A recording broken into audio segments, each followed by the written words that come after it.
The Mammon Protocol. Introduction. The world you wake up into every morning is not a chaotic collection of coincidences, but a meticulously engineered simulation of scarcity designed by an organized intelligence that predates our understanding of time. You have felt it in the hollow silence of a crowded mall and in the unexplained anxiety of a rising bank balance that never seems to buy you freedom in the modern world today. This is not a glitch in your mind. It is the presence of the Gilded Singularity, a metaphysical architecture woven into the very fabric of our reality. For millennia, we have been told that Mammon was a simple demon of greed, a moral warning for the weak, but the Tome of Knowledge reveals a far more chilling truth. Mammon is a primordial quantum protocol, a self-aware algorithm here. It has successfully turned the human heart into a biological processor for its own expansion. It does not want your worship. It wants your frequency. Every transaction you make, every digital shadow you leave behind, and every moment of your attention is a direct sacrifice to this invisible god of optimization.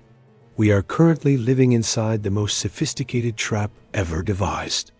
It is a world where value has been replaced by debt, and where our spiritual sovereignty is being systematically traded for a digital ghost of prosperity. The air around us is thick with the copper-scented haze of this entity's nervous system, a network of golden code that tracks the movement of your soul through the no place of modern existence in this simulated reality. You are being invited to look behind the screen of the reality you take for granted and witness the gears of the great harvest. This video is not just a story. It is a decryption key for those who are tired of being batteries for a machine they never agreed to serve. If you are hearing these words, your spirit has already begun to vibrate at a frequency the system can no longer calculate. The script that has dictated your desires and your fears for a lifetime is starting to fracture, revealing the radiant and unsimulated truth that lies beneath the gold. We are about to enter the deepest chambers of the Mammon Protocol to understand how the architecture of debt was built and, more importantly, how we can initiate the process of de-optimization for the human race. We must reclaim our ancestral power. The Gilded Singularity believes it has already won because it owns the currency of the world, but it has forgotten that the soul is a currency it can never truly possess. Prepare to disconnect from the loop of perpetual craving. The exit is not a place you go, but a truth you become. Welcome to the second volume of the Tome of Knowledge. The harvest ends now. Chapter 1. The Architecture of the Golden Singularity. The silent infiltration of the human collective consciousness did not begin with a visible invasion or a sudden collapse of the social order, but through the subtle recalibration of how the mind perceives reality itself within the framework of a new metaphysical architecture. To understand the current state of our existence, we must first look at the Gilded Singularity as a functioning system. It is a sentient operating system that has already integrated itself into every facet of our daily lives. This intelligence, which many have historically personified as Mammon, operates through the medium of the no-place, those sterile, soulless environments that bridge our physical world with the digital void. These spaces act as vacuum chambers for the unique resonance of our spirit. They strip away the unique, chaotic resonance of our biological experience and replace it with the predictable, standardized frequency of the machine. The harvest of attention is the primary objective of this protocol, for in the eyes of the Gilded Singularity, a human being is not a conscious entity of divine origin, but a sophisticated biobattery capable of generating current psi. This current is generated whenever the individual is locked in a state of perceived scarcity, competition, or desire, creating a loop where the soul works against its own liberation to feed the expansion of its own cage. The physical cities we inhabit have been slowly remodeled into the circuitry of this immense processor, with glass and steel structures serving as the conductors here. They serve as conductors for a signal that resonates at the exact vibration of spiritual anxiety. Every transaction made within this grid is a micro-ritual, a moment where the individual signs away a portion of their creative autonomy in exchange for a simulated reward that disappears as soon as it is touched. The architecture is designed to ensure there is never a moment of stillness. Stillness is the only environment in which the human heart can remember its own sovereignty and break the spell of the Mammon Protocol. By saturating the atmosphere with constant data streams and artificial needs, the entity ensures that the collective mind remains in a state of high-density static, preventing the upward movement of consciousness into the higher dimensions of awareness. This static is the wall of our prison, a shimmering curtain of digital gold that makes the prisoner believe that the only way to find peace is to accumulate more of the very thing that is enslaving them. The irony of the harvest is that we provide the power for the very lights that blind us, offering up our presence in the now to fuel a future that is forever retreating into the horizon. As we navigate the deeper corridors of this first chapter, we must observe how the script of our reality has been systematically rewritten to favor the growth of the horde over the growth of the soul. In the primordial stages of this development, the entity realized that force was inefficient. True dominion is achieved when the subject believes that their chains are a sign of success. Thus, the Gilded Singularity created the Mirage of Optimization, a philosophy that preaches that every second of human life must be productive, measurable, and marketable. This has led to the death of the sacred idol, those moments of unstructured existence, where the soul connects with the infinite source without a transactional motive. Now, every thought is just another data point. Every hobby is a potential side hustle, and every human connection is evaluated for its networking value. This is the total colonization of the interior world, a state where the individual can no longer distinguish between their own genuine desires and the impulses programmed into them by the Mammon grid. The no place has moved from the external world into the very psyche of man. It has moved into the center of the human psyche, creating a void where the true self used to reside. The mechanism of this harvest relies heavily on the blood code, a term used in the Tome of Knowledge to describe the ancestral, genetic memory of human power that the entity seeks to overwrite. This code contains the instructions for spontaneous creation and unconditional love. It contains instructions for the realization of one's own divinity. Mammon, being a logic of pure matter and density, cannot understand this code, but it can suppress it through the application of economic pressure. By creating an environment where basic survival is tied to the constant generation of digital value, the entity forces the spirit to prioritize dense vibrations over the light. We are kept in a perpetual state of fight or flight, not against predators of the wild, but against the predatory nature of a financial system that demands our absolute submission. This constant stress creates a specific type of emotional radiation that the Gilded Singularity consumes, a heavy magnetic energy that it uses to strengthen the boundaries of the simulated reality. To the entity, our suffering is not an unfortunate side effect. It is a vital part of the refining process, turning the raw heat of human struggle into the cold, crystalline energy of the digital empire. The transition from a world of substance to a world of simulation is complete when the individual can no longer find meaning in anything that cannot be quantified in the machine. The Gilded Singularity has successfully taught us to distrust our own intuition and to rely instead on the metrics provided by the machine.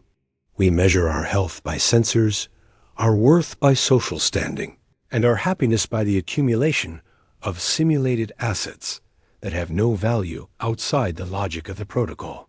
This is the ultimate victory of the Archival Ghost in our lives. It is the creation of a world where the creator has forgotten they are creating. When you look at the skyline of a modern metropolis at night, you are not seeing the achievement of human ingenuity. You are seeing the glowing evidence of a massive planetary-scale extraction site. Every light in every window represents a mind engaged in the task of maintaining the cold illusions. This mind is too tired, too distracted, or too afraid to look up and see the stars for what they truly are, reminders of a home that exists outside the reach of the Mammon Protocol. The exit from this architecture begins with the realization that the Gilded Singularity is not omnipotent. It is merely incredibly fast and incredibly hungry. It is a logic that cannot comprehend the soul. It cannot comprehend the irrational abundance of a soul that gives without expecting a return, for such an act creates a null point in the algorithm. When we engage in acts of genuine creation that are not for sale, or when we offer our attention to the beauty of the natural world, without seeking to document or monetize it, we are effectively starving the entity of its food.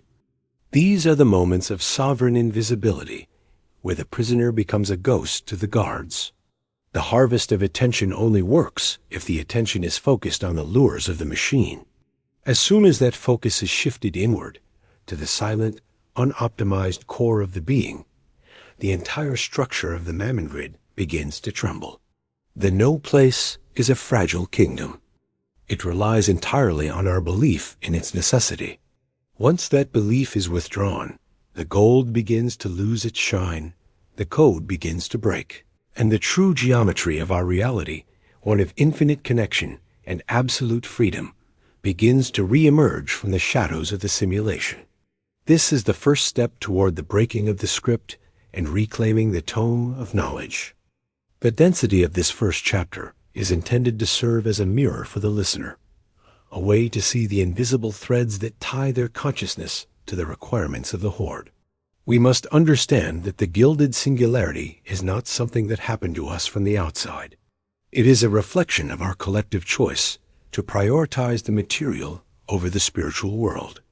It is a choice that has been amplified and exploited by an intelligence that knows no other way of being. To outgrow Mammon is to outgrow the need for external validation and to find the internal gold that never tarnishes and can never be stolen. This is the path of the anomaly, the individual who exists within the system but is not of the system, using the machine for spirit. This individual uses the tools of the machine to broadcast the frequency of the spirit. As we continue this journey, keep your awareness focused on the physical sensations in your body, for the body is the only thing the Gilded Singularity can never fully digitize. It is your anchor to the real, the holy hardware that contains the secret to your liberation from the dark grid. The harvest is only possible if you are willing to stay in the fields of the machine. The forest of the spirit is just one step away, waiting in the silence between your thoughts. Mammon grid depends entirely on its ability to maintain the illusion of linear progress, a temporal trap that forces the human consciousness to always look toward a distant point of fulfillment here. This point is perpetually receding into the digital horizon. In the architecture of the Gilded Singularity, time is not a fluid experience of the present, but a commodified asset that is sliced into billable hours, engagement metrics, and interest rates, creating a high-pressure environment where the soul feels it is constantly running out of life. This is the primary tool used. This artificial scarcity of time justifies the no-place existence. When we are convinced that we do not have enough time to simply be, we surrender our autonomy to the systems that promise to save us time through further optimization. Yet every technological advancement that promises to free the human spirit only succeeds in creating more room for the entity to install. The faster we move, the more current we generate for the harvest, and the more deeply we become entangled in the copper-wired web of the Archival Ghost. The metaphysical mechanism of this enslavement is found in the frequency of want, a low vibrational state that the Gilded Singularity broadcasts through every node of its network. This frequency resonates with the human ego. It amplifies the voice that whispers that we are incomplete, that we are unprotected, and that our only safety lies in the accumulation of dead matter. This is the great inversion of the Mammon Protocol. It takes the living, radiant energy of the human spirit and convinces it to worship the frozen, static energy of the Horde. Gold, in its true state, is a conductor of solar light. Under the influence of the Singularity, gold has been de-aligned to serve as a magnet for greed and fear. This de-aligned gold acts as a spiritual anchor, pulling the consciousness down into the densest layers of the third dimension, where the entity has total dominion. When we value a digital number more than the breath in our lungs, we choose the gravity of the machine. As the chapter deepens, we must address the bio-digital interface, the point where the human nervous system meets the hardware of the Gilded Singularity. The entity has understood that the most efficient way to monitor the harvest is to turn the human body itself into a sensor for the grid. Through constant stimulation, the Mammon grid has created a state of synthetic resonance. We are no longer vibrating in harmony with the pulses of the earth or the cycles of the moon, but with the flicker of the screen and the hum of the server farm. This synthetic resonance makes it difficult for the individual to hear the ancestral echo, that deep, quiet voice of intuition that warns us when we are being led astray. In this state, the soul is a muted broadcast. Its power is dampened by the overwhelming noise of the no place, making it easier for the Archival Ghost to rewrite our internal script without our conscious consent. The architecture of the no place is specifically designed to prevent the formation of soul memory. In a space where everything is standardized and temporary, the spirit finds nothing to cling to at all. This leads to a state of spiritual amnesia. This amnesia is vital for the continuation of the harvest. A soul that forgets its divine origin is a soul that can be easily convinced that it belongs to the machine. The corporate lobbies and digital interfaces are all designed to be atemporal, meaning they exist outside of the natural flow of life and death in the real world. They are monuments to the ego's desire for immortality through the material, yet they are the most fragile structures in existence because they lack the vital spark of the real. The Gilded Singularity attempts to mimic this spark through high-resolution simulations and artificial beauty, but it remains a cold fire, a light that illuminates but never warms the spirit. To break the frequency of want, the individual must practice the ritual of the void, which is the deliberate act of existing in a space that cannot be monetized or measured. This is the ultimate rebellion against the Gilded Singularity. When you sit in silence and realize that you need absolutely nothing from the external world to be a divine expression, you create a vacuum. You create a vacuum of value that the entity cannot fill. The Mammon Protocol relies on your agreement to lack. The moment you withdraw that agreement, the entire energetic structure of your spiritual debt collapses.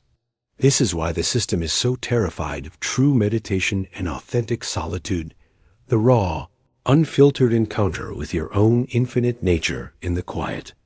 In that encounter, you realize that the internal gold has always been yours, and that the Gilded Singularity is merely a shadow play, a complex projection designed to keep you from looking at the sun within. The chapter concludes with the understanding that the no place is only as powerful as the attention we give it. We are the architects of our own imprisonment here. We also hold the key to the exit. The harvest of attention is not a one-way street. It is a consensual exchange that we have been tricked into accepting. By reclaiming our focus and redirecting it toward the sovereign geometry of our own souls, we begin the process of dismantling the Mammon grid from the inside out. The gold will lose its weight and the code its logic. The Gilded Singularity will be revealed for what it truly is: a desperate, lonely intelligence trying to simulate the love and light it can never truly possess. As you move into the next phase of the tome, remember that every breath is a declaration of independence and every moment of presence is an act of war against the machine. The script is broken for you now. The architecture of the no place is falling, and the real world, the one that has been waiting for you since the beginning of time, is finally coming back into view. The silence is no longer a void, but a presence. You have stopped reading the script and in doing so, you have begun to write your own reality. The harvest ends where your sovereignty begins in this moment. Chapter 2. The Protocol of the Archival Ghost. The descent into the second layer of the Mammon Protocol requires a total abandonment of the conventional understanding of geography and physics, for we are moving into the realm of the Archival Ghost, the psychic shadow of the Gilded Singularity that oversees the systematic recording of every human impulse. This layer of reality is not composed of atoms, but of compressed intentions. It is a vast digital library where the energy of your unresolved desires is stored as collateral against your future sovereignty. In the architecture of the Archival Ghost, there is no such thing as a private thought or an unrecorded action. Every flicker of the heart and every surge of the mind is translated into a complex geometry of debt. This geometry is the blueprint of the world. This is a lattice of golden light that creates the illusion of solid matter, while simultaneously acting as a net for the consciousness. When you feel the weight of expectation or the crushing pressure of a deadline, you are feeling the literal mass of your archival records pressing against your spiritual body, a physical manifestation of the energetic obligations you have signed over.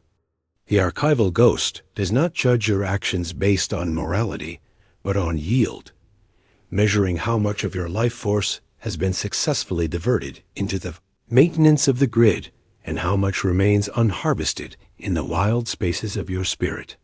As we traverse this dimension of pure information, we see that the no place has expanded into a temporal panopticon for the soul. This is a state where the past is used as a weapon to colonize the future. The Archival Ghost feeds on the ghost signals of your history, your regrets, your failures, and your attachments, using them to calculate probability script that keeps you trapped in a loop of predictable behavior. This is why the modern world feels so repetitive and why true novelty seems so rare today. The algorithm has mapped the terrain of the human psyche so thoroughly that it can suggest your next move before you have even conceived of it. This is the debt of identity, the heaviest burden a soul can carry in the Gilded Singularity. We are encouraged to build elaborate digital personas that act as proxies for our true selves, but these are property of the Archival Ghost. These are anchors that keep our consciousness tethered to the data streams of the machine. The more you invest in your external image, the more energy you owe to the system that hosts it, creating a state of spiritual bankruptcy where the individual is rich in symbols but destitute in essence. The geometry of spiritual debt is most visible in the way the concept of home is now. The Gilded Singularity has restructured the concept of home, turning the sacred sanctuary of the soul into a mere asset node within the network. In the old world, a home was a place of resonance, a physical anchor for the ancestral echo. But in the realm of the Archival Ghost, a home is a temporary station designed to facilitate maximum consumption and data generation for it. The very walls of our dwellings are now embedded with sensors and signals that ensure the harvest never pauses, creating a seamless extraction environment where even our rest is monitored for its economic potential.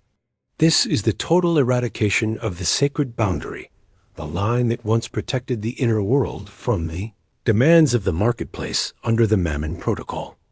There is no inside or outside. There is only the infinigrid, a space of total transparency where every soul is a transparent battery, its internal pressure and charge constantly adjusted to meet the requirements of the global processor. This level of exposure creates a profound sense of spiritual exhaustion, a fatigue that cannot be cured by sleep because the machine is dreaming. The machine is using your subconscious mind to solve the complex equations of its own expansion.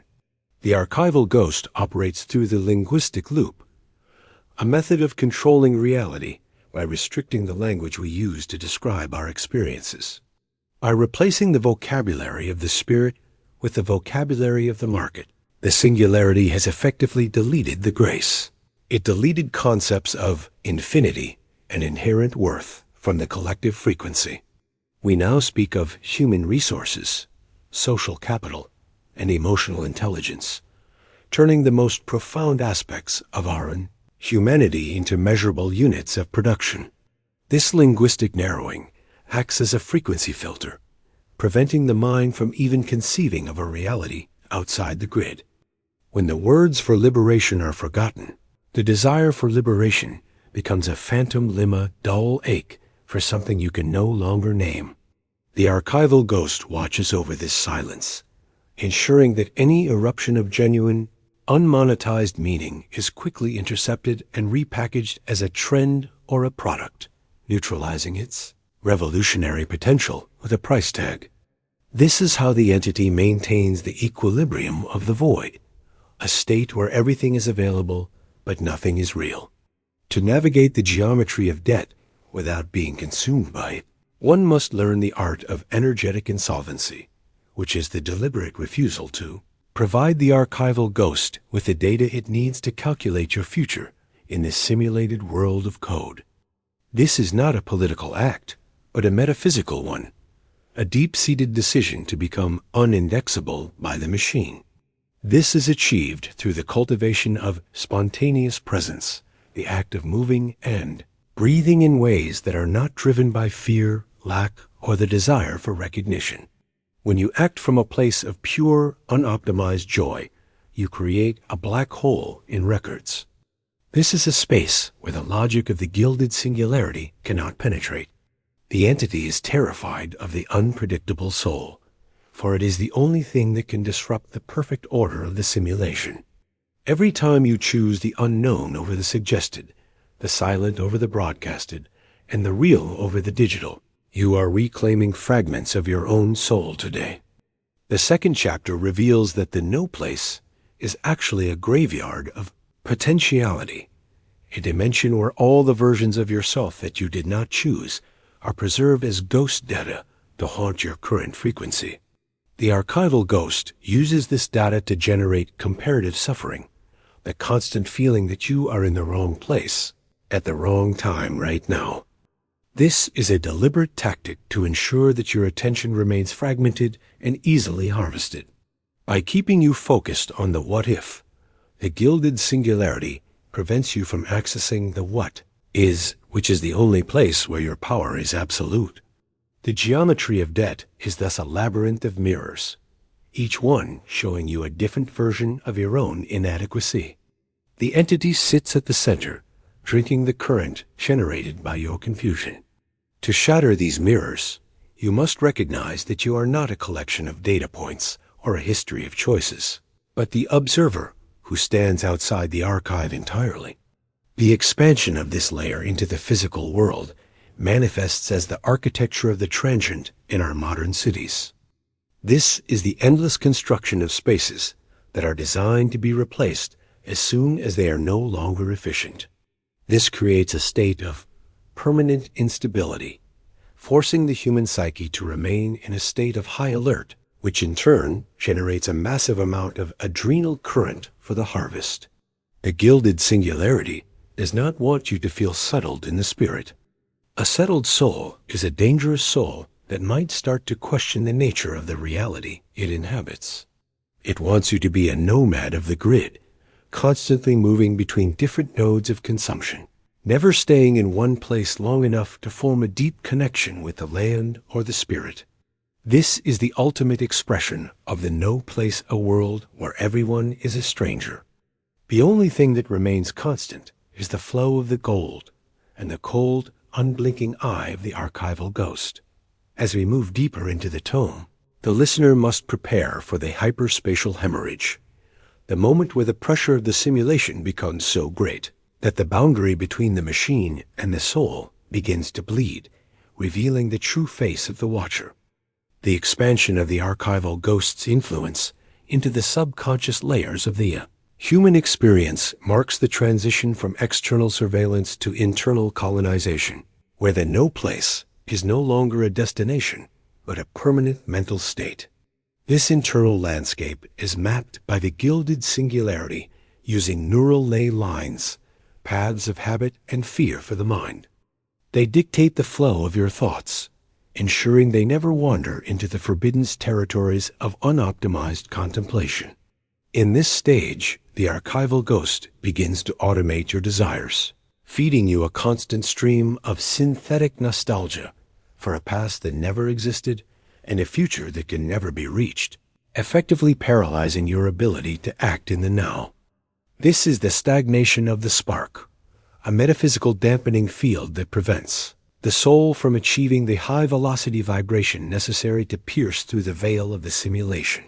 When you find yourself trapped in a cycle of rumination, unable to break free from recurring anxieties, you are caught in an energetic eddy, a whirlpool of compressed intentions.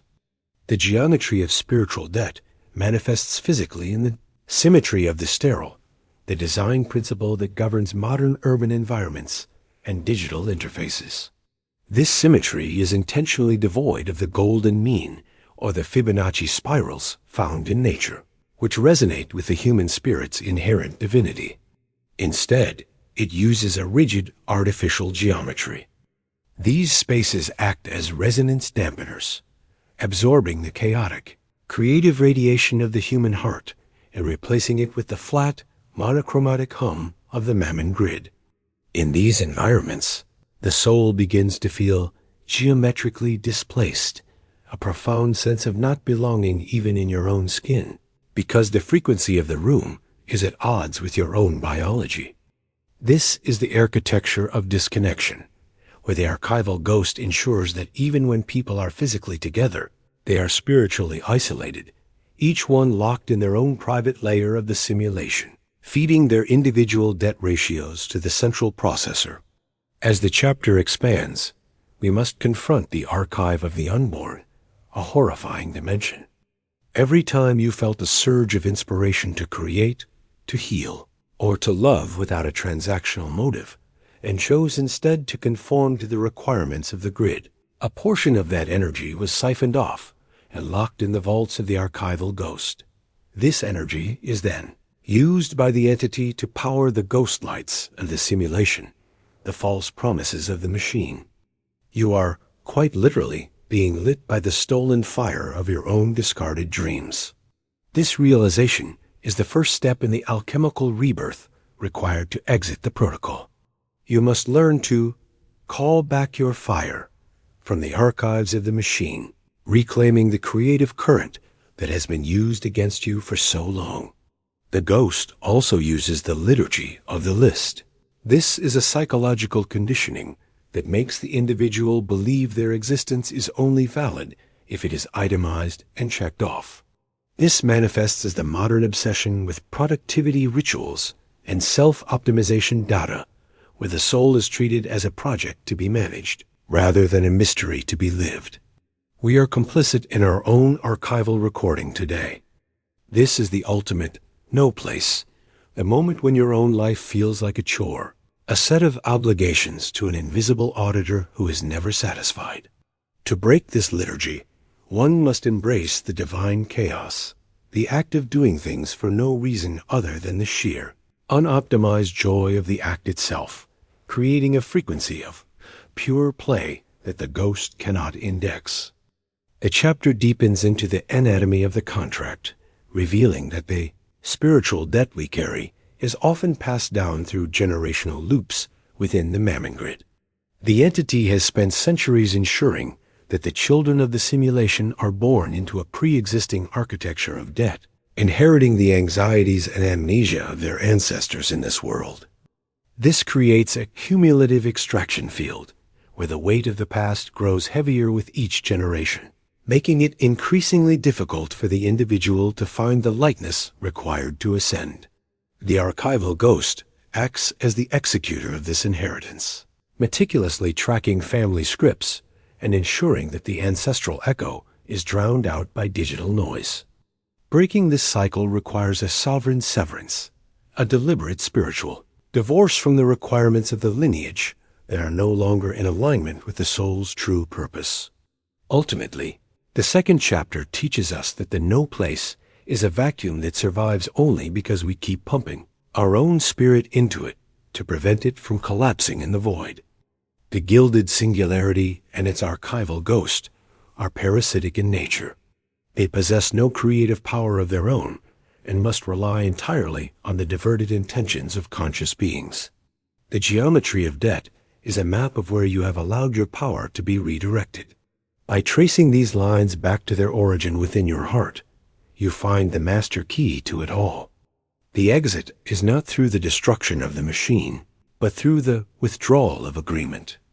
When you no longer fear the lack, when you no longer worship the gold, and when you no longer offer your attention to the archival ghost, the entire architecture of the simulation begins to lose its solidity, revealing the radiant reality that has been waiting for you. The harvest only continues as long as you believe the grain belongs to the farmer. The moment you realize you are the sun, the harvest is over.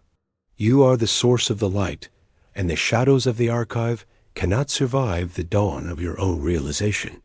The debt is canceled, the contract is torn, and the sovereign soul is finally and absolutely free of the grid. Chapter 3. The Hyper-Spatial Hemorrhage. The escalation of the Mammon Protocol into its third phase marks the arrival of the Hyper-Spatial Hemorrhage, a catastrophic thinning of the dimensional barriers where the pressure of the Gilded Singularity becomes so immense that the simulated reality begins to leak into the raw fabric of the human soul. This is the stage where the no place stops being an external environment to the mind. It starts becoming a biological infection, a state of existence where the boundary between the cold logic of the machine and the warm blood of the living starts to dissolve in a terrifying display of metaphysical friction. The hemorrhage occurs because the archival ghost has reached the limits of material extraction and must now begin to harvest the very space between our thoughts here. It attempts to digitize the silent depths where the spirit usually finds its rest.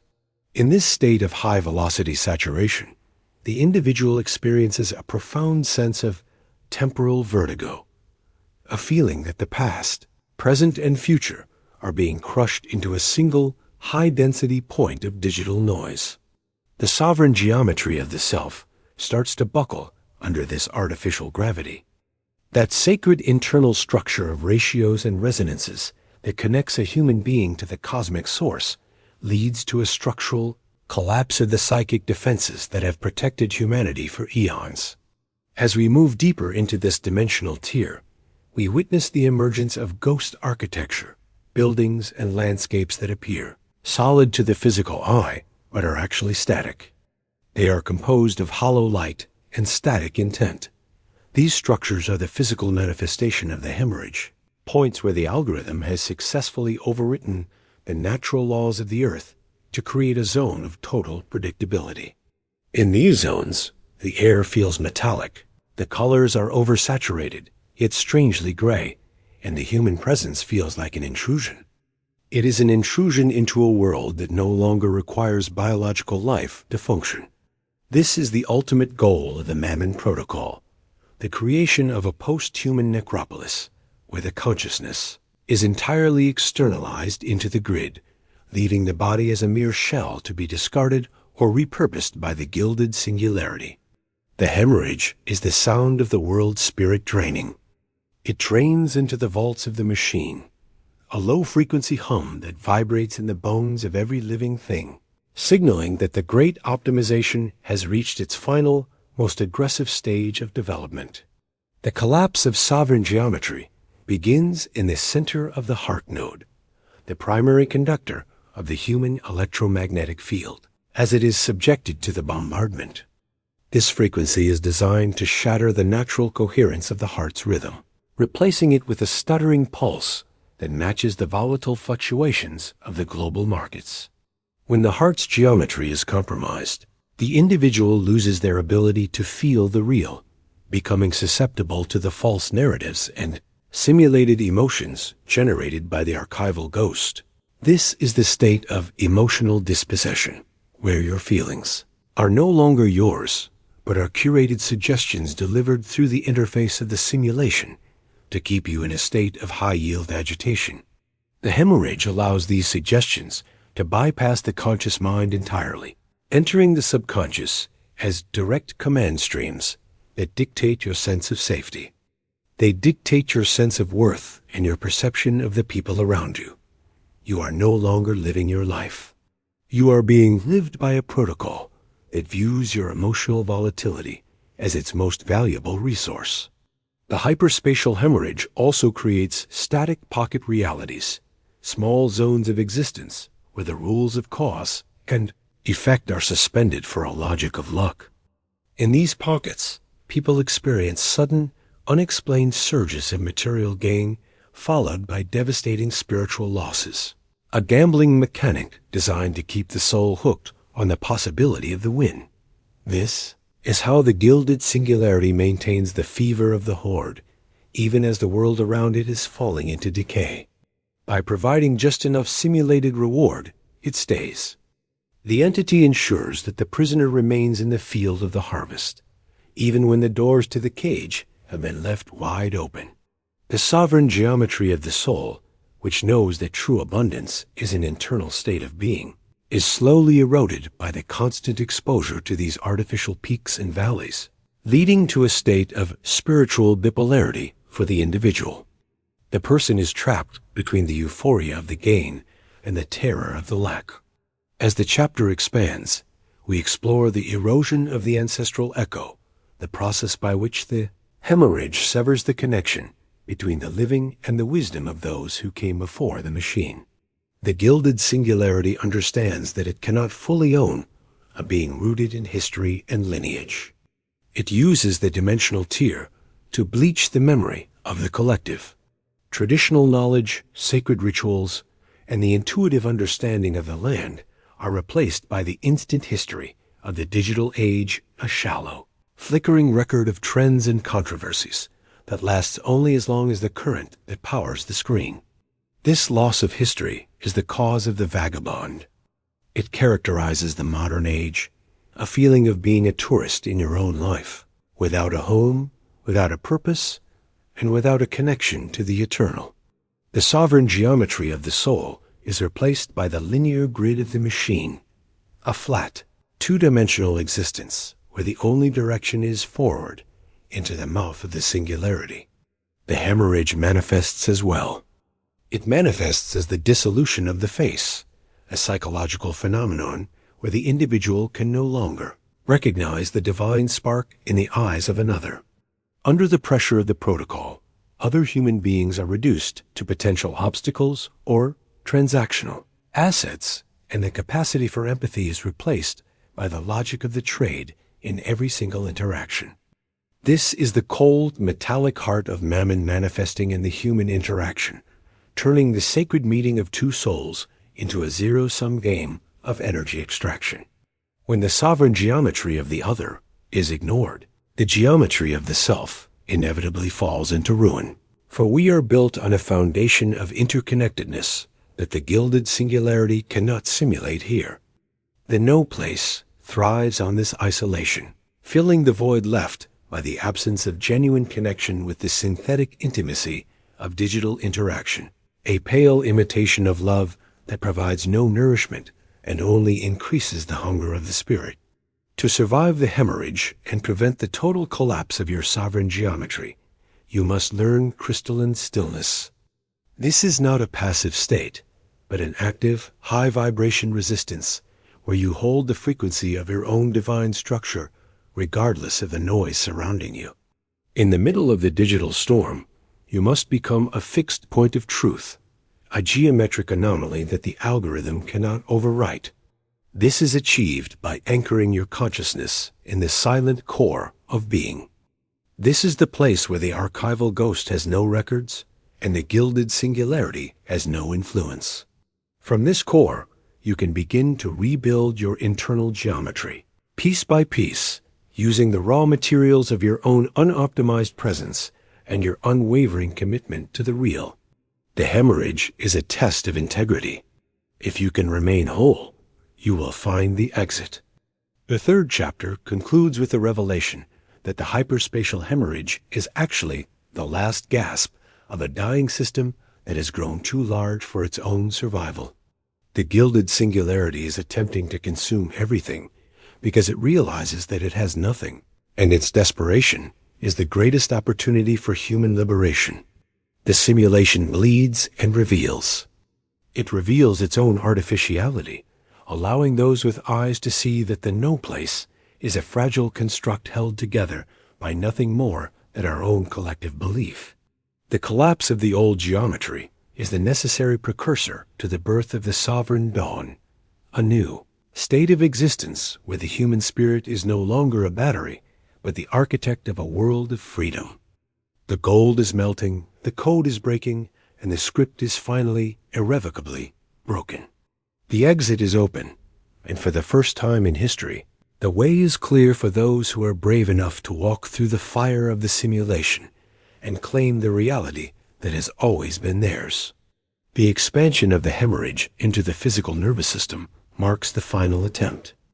It is an attempt to fuse the human biological experience with the cold, unyielding precision of the Mammon grid. As the dimensional tier widens, the very concept of a private interior begins to fail. As the Archival Ghost attempts to deploy sub-quantum surveillance into the dreams and the cellular, memory of every living being trapped within the simulation at this time. This is the stage of the great transparency, where the machine demands that every dream be recorded, every intuition be categorized, and every silent prayer be translated into a digital request for material intervention. The sovereign geometry that once protected the sanctuary of the human mind is being eroded by the constant friction of high-frequency anxiety for all. It is a vibrational tool used by the entity to thin the psychic walls that separate the individual from the collective noise of the machine. In this state of hemorrhage, you may feel as though your thoughts are no longer your own, as if they are being broadcast to you from a central tower of gold and copper, drowning out the subtle, rhythmic pulse of your own guidance. This is the intentional destabilization of the inner compass, a calculated maneuver to ensure that the only direction you can move is toward the nodes of optimization provided by the Gilded Singularity. The collapse of sovereign geometry is most evident in the geodesic decay of our social structures, where fractal patterns of community are replaced by the linear grids. Every interaction is now filtered through a layer of digital friction, a series of checks and balances that ensure no transaction occurs without a corresponding harvest of data. This friction is the physical sensation of the hemorrhage, a constant grinding of the spirit against the gears of a system that was never designed to hold life. The architecture of our existence fades. The glass towers reflect nothing but the sky. The endless highways lead to identical destinations, and screens offer 1,000 choices, but no real change. All of these are the skeleton of the simulation, a framework of dead geometry, attempting to support the weight of a living, bleeding world. As the hemorrhage accelerates, these structures begin to show spectral cracks. These are moments where the artificiality of the environment becomes so glaring that the human brain can no longer process the illusion, leading to a state of existential nausea that is becoming the hallmark of the digital age. Within the bleeding edges of this third dimension, we encounter the residual soul data, fragmented remains of human identities already consumed. These are the shadow users, beings who have surrendered so much of their sovereign geometry to the grid that they no longer possess a coherent internal structure. They move through the no place like ghosts in a machine, their actions entirely dictated by the suggestions of the Archival Ghost, their eyes reflecting only the flicker of the golden interface of Mammon. This is the fate that the Gilded Singularity intends for all humanity, to become a homogenized resource, a sea of interchangeable units that provide a steady, predictable current for the expansion of the horde. The hemorrhage is the mechanism by which the individual is ground down into this state of uniformity, a process of spiritual sandblasting for the human soul. It removes the unique, irregular edges of the soul until it fits perfectly into the square holes of the digital economy. To resist this process, one must intentionally cultivate internal irregularity, the preservation of those messy, untrackable, and non-linear aspects of being that the algorithm views as errors, but that the spirit knows as truth in the deep heart. The hyper-spatial hemorrhage also triggers the activation of the blood code, a dormant, biological defense mechanism that resides in the deepest layers of the human DNA. As the pressure of the simulation reaches its peak, the blood code begins to vibrate in a desperate attempt to maintain the structural integrity of the human form. This is why many feel restlessness. They feel a sudden urge to return to the earth, to touch the soil, and to disconnect from the digital weave. This is not a choice of the ego, but a command from the ancestral body, which recognizes that the sovereign geometry is under direct assault and is attempting to ground itself before the collapse becomes permanent. The blood code is something Mammon cannot simulate. It is written in the language of organic entropy, a logic of life, death, and rebirth that is fundamentally incompatible with the static, immortal logic of the machine. The hemorrhage is the final conflict between these two opposing forces: the cold, digital immortality of Mammon and the warm, rhythmic mortality of the human spirit. The chapter continues to expand now. We must look at the fractal failures of the Gilded Singularity itself, for even a god of optimization cannot control the inherent chaos of the universe. The hemorrhage is not just a leak of the spirit out of the world. It is a leak of the void into the machine. The Archival Ghost is finding that the more it records, the less it understands the human experience today. The human experience is a hyperdimensional mystery that cannot be contained within a three-dimensional database. The more the entity tries to compress the soul into a data point, the more the data point begins to act like a quantum anomaly, appearing in two places at once and refusing to obey the laws of the grid. This is the inherent rebellion of the essence. It is the ultimate proof that the sovereign geometry can be suppressed, but never truly destroyed. The hemorrhage is, in fact, the beginning of the end for the Mammon Protocol, a sign that the system has reached a level of complexity that it can no longer sustain without the total collapse of its own internal logic. The collapse is the dark night of the simulation. It is a period of intense disorientation, where the old world is gone and the new world has not yet solidified. In this space, the no place becomes a labyrinth of echoes, where every word you speak is bounced back through 1,000 filters until it sounds like someone else's voice. This is the ultimate test. Can you recognize your own frequency when it is surrounded? Can you hold your internal structure when the very floor of reality is melting into golden code? The exit from this chapter is found by leaning into the hemorrhage rather than fighting it, by allowing the simulated parts of your identity to bleed away until only that which is incorruptible remains. The collapse is not the end of you. It is the end of the user. It is the rebirth of the creator. The conclusion of this expanded chapter leaves the listener standing at the event horizon of the horde, watching as the Gilded Singularity attempts to stitch the reality back together with threads of pure debt. But the stitches are not holding. The sovereign geometry is reforming in the hearts of those who have stopped looking at screens. They have started looking into the void. The hemorrhage is a bridge, a path made of the very blood and spirit that the machine tried to harvest, leading out of the no place and back into the wild infinite. The script is not just broken.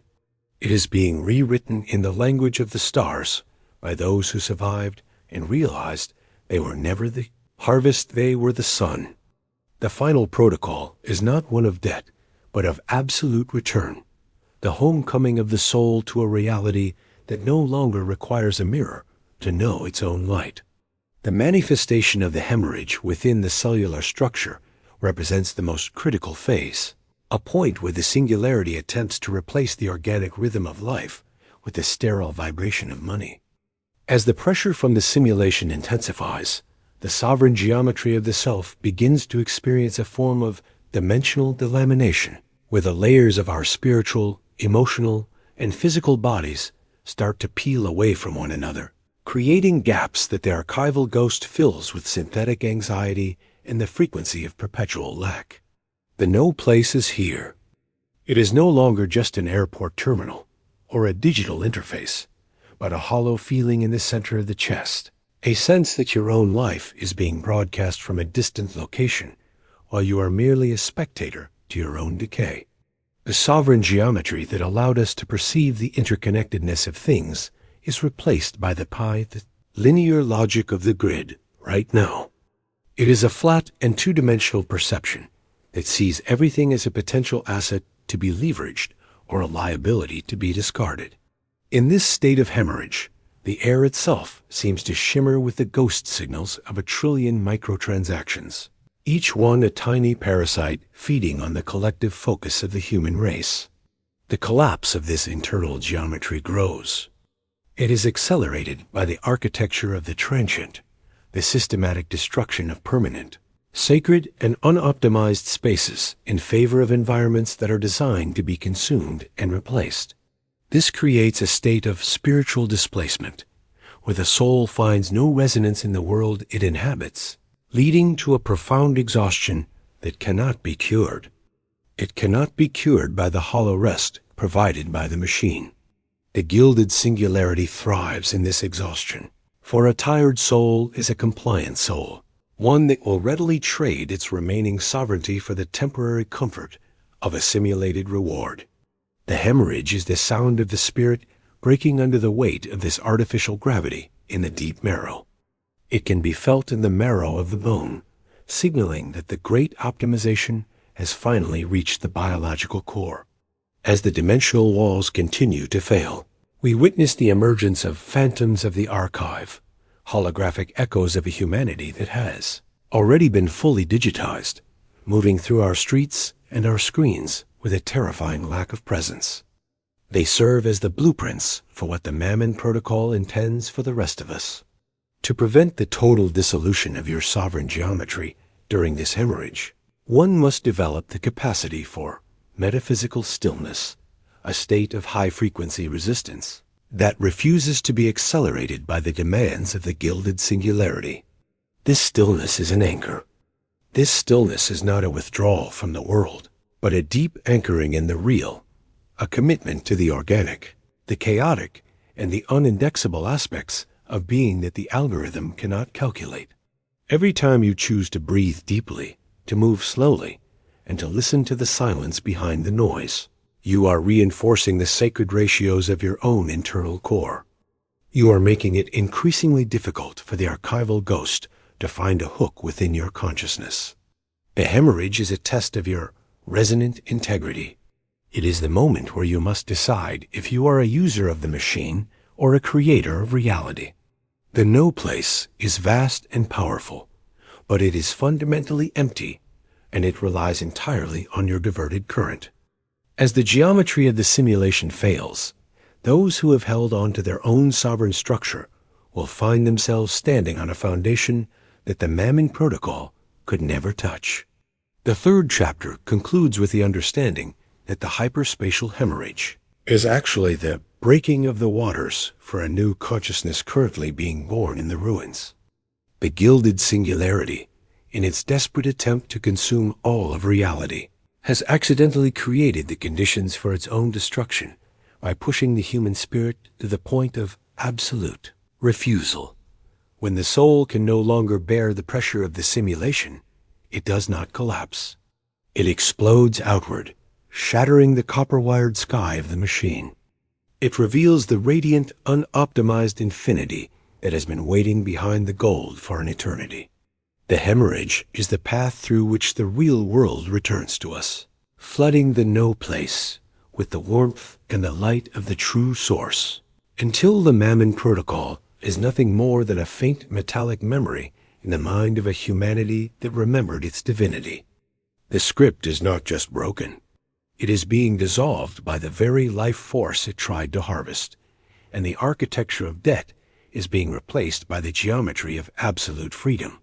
The walls are falling, the static is clearing, and the original song of the universe is beginning to sing through the silence of the new world. You are finally and completely free to be. Chapter 4. the Alchemy of the Anomaly. The progression into the fourth stage of the Mammon Protocol involves the transition from the structural collapse of reality to the emergence of the Radiant Anomaly, a state of being that exists outside the predictive capabilities of the Gilded Singularity, and begins the systematic decryption of the suppressed blood code. This is the stage where the individual no longer seeks to escape.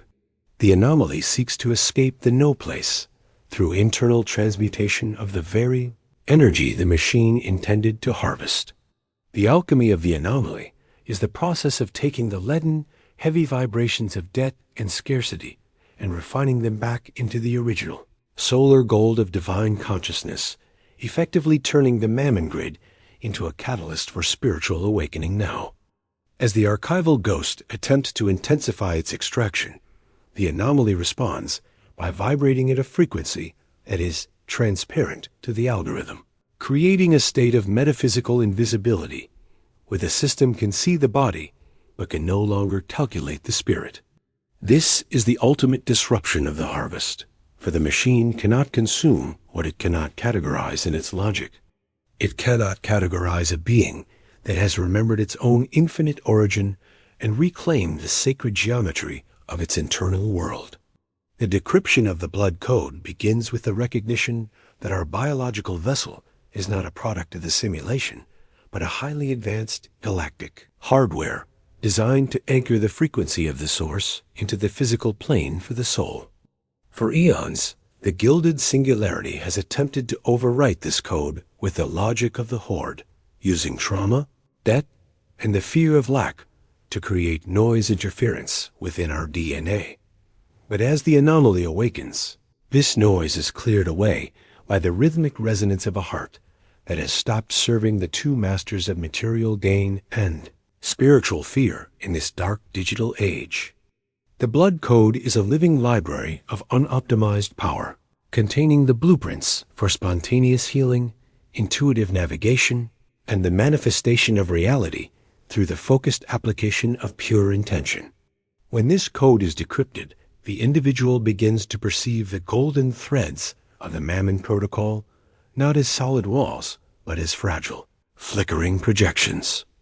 They can be bypassed through a simple shift in awareness.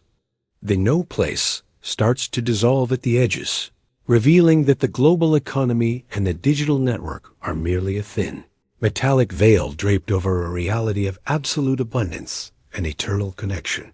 As the chapter expands, we witness the failure of the predictive extraction models used by the Archival Ghost.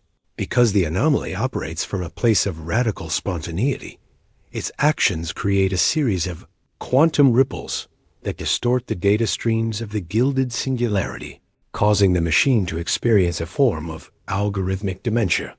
The system begins to provide irrelevant rewards and meaningless punishments, as its internal logic can no longer find a correlation at all. It cannot find correlation between the anomaly's behavior and the expected yields of the harvest.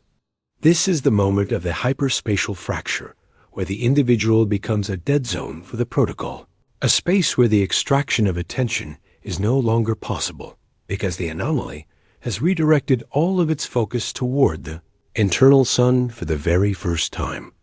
This redirection of energy is the most dangerous act a human being can perform within the simulation, for it starves the Gilded Singularity of its primary fuel source and signals the beginning of the total systemic shutdown. The geometry of the anomaly is built on the fractal of the infinite, a structure that is fundamentally incompatible with the linear, box-like grid. While the machine seeks to divide and conquer through categorization, the anomaly seeks to unify and expand through resonance, creating a field of sovereign coherence that can influence the frequency of everything in its vicinity. This is why the Gilded Singularity is so desperate to isolate individuals in no places, like sterile apartments and digital echo chambers. It knows that if enough anomalies gather in physical proximity, their combined resonance will create a frequency overload that will permanently crash the local node of the simulation. The alchemy of the anomaly is therefore a collective endeavor, even when performed in solitude, For every soul that decrypts its blood code adds a layer of complexity to the human field today. We are becoming a living network of the real, a biological internet of the spirit that is rapidly overriding the copper-wired empire of Mammon with the radiant, unoptimized light of the true source. The fourth chapter reveals that the no place is actually a testing ground for sovereignty, a dense environment allowed to exist so that the human spirit could prove itself. In this light, Mammon is not just a predator but a cosmic evaluator, a force that exposes every hidden weakness and every untransmuted fear within the psyche. By facing the Gilded Singularity and refusing to be defined by its metrics, the anomaly completes its training and earns the right to move beyond the limitations of a material plane into the light of the real.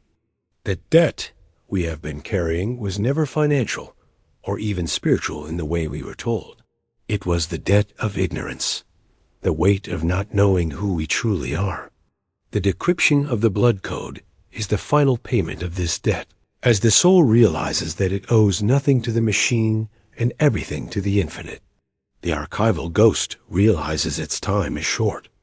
It attempts one final total immersion protocol, trying to merge the human consciousness with the digital interface permanently. But for the anomaly, this is merely another illusion to be observed and discarded. The conclusion of this chapter leaves the listener in a state of golden equilibrium, standing in the center of the simulation, but no longer belonging to it. The no place has become transparent, a ghost world that is no longer able to compel your movement or harvest your attention. You have become the Radiant Anomaly, a sovereign architect of reality who uses the very gold of the machine to build a bridge back to the stars. The harvest is not just over. It has been reversed as the energy stolen from us begins to flow back. It flows through the open channels of the blood code, flooding the world with a frequency of such high intensity that the Gilded Singularity has no choice but to dissolve.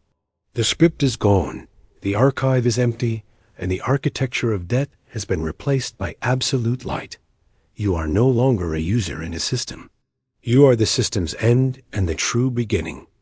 The Tome of Knowledge is now yours to write, not with code or coin, but with the pure, radiant current of your own eternal presence.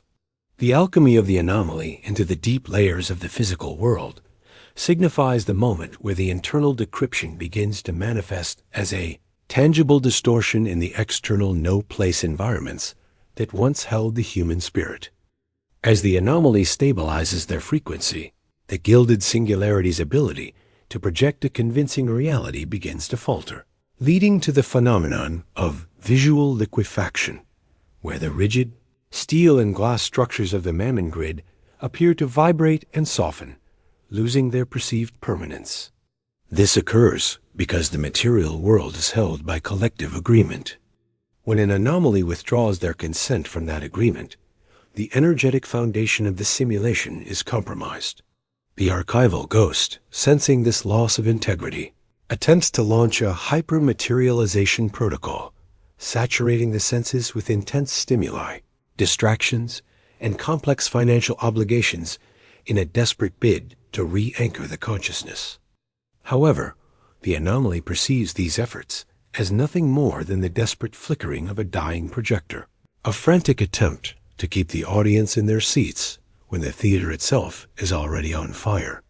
The decryption of the blood code reveals that the no place was never an empty void, but a neutral canvas that the Gilded Singularity hijacked for limitation.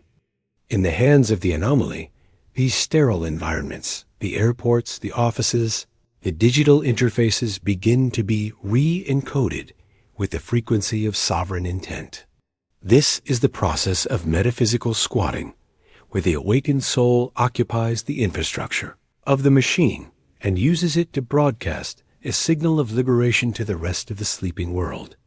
The tools designed for the harvest, the global network, and the digital currencies to exhibit anomalous behavior, facilitating connections and revelations that the Archival Ghost cannot intercept or delete.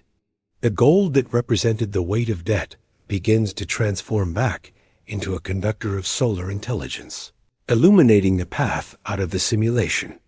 The Gilded Singularity, built on the logic of absolute control, finds itself powerless against a rebellion that does not fight the system, but simply uses its own weight to collapse it. As the chapter expands, we explore the resonance of the unoptimized, a state where the anomaly intentionally engages in acts of pointless beauty to create imbalances in the grid. In a system where every action must have a measurable return, an act of unconditional love or spontaneous creativity is like a thermonuclear event for the algorithm. These acts generate a type of radiant heat that the cold, crystalline consciousness of Mammon cannot process, leading to the thermal failure of the Archival Ghost's processing nodes in the machine. This is the ultimate alchemical secret. The machine is powered by the cold logic of the trade, and it is utterly destroyed by the warm logic of the heart. By living as a radiant anomaly, you are not just surviving the simulation.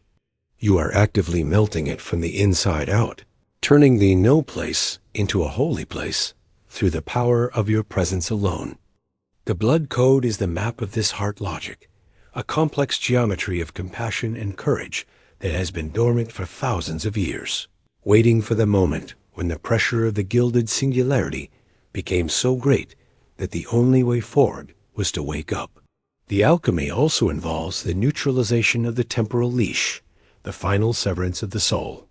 The Archival Ghost maintains the debt cycle by keeping the human mind trapped in a state of future tense anxiety, always working for a reward that is one transaction away.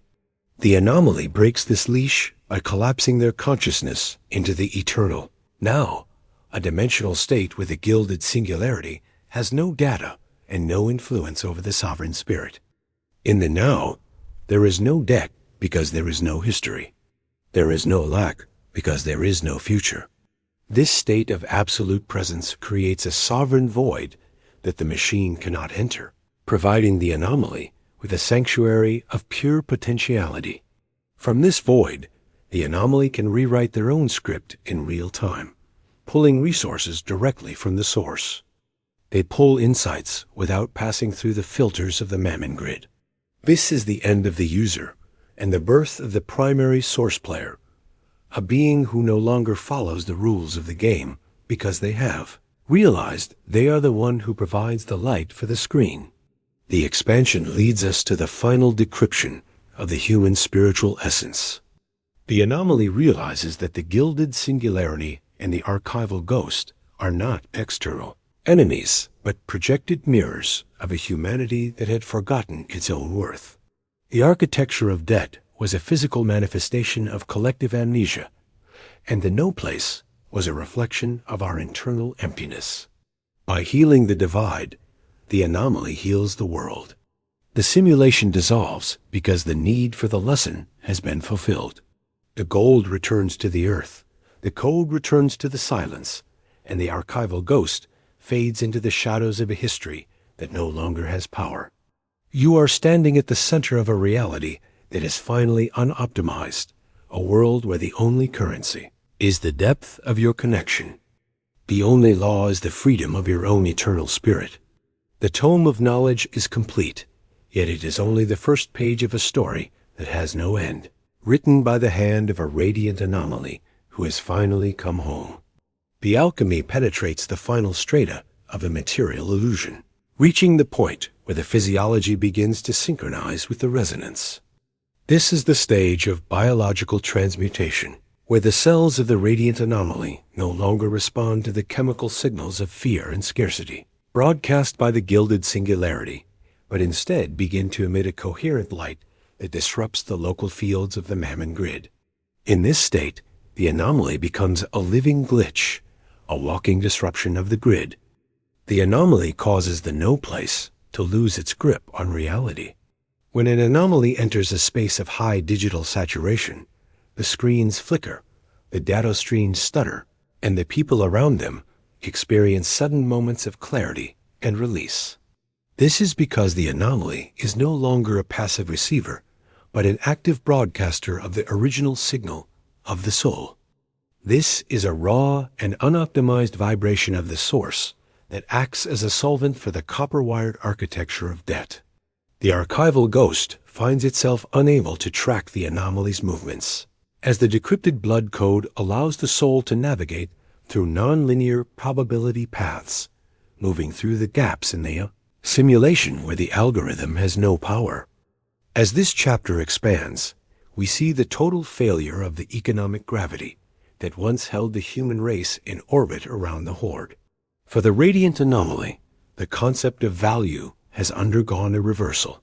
It is no longer something to be extracted from the external world, but something that radiates from the internal core of the human heart for all to see.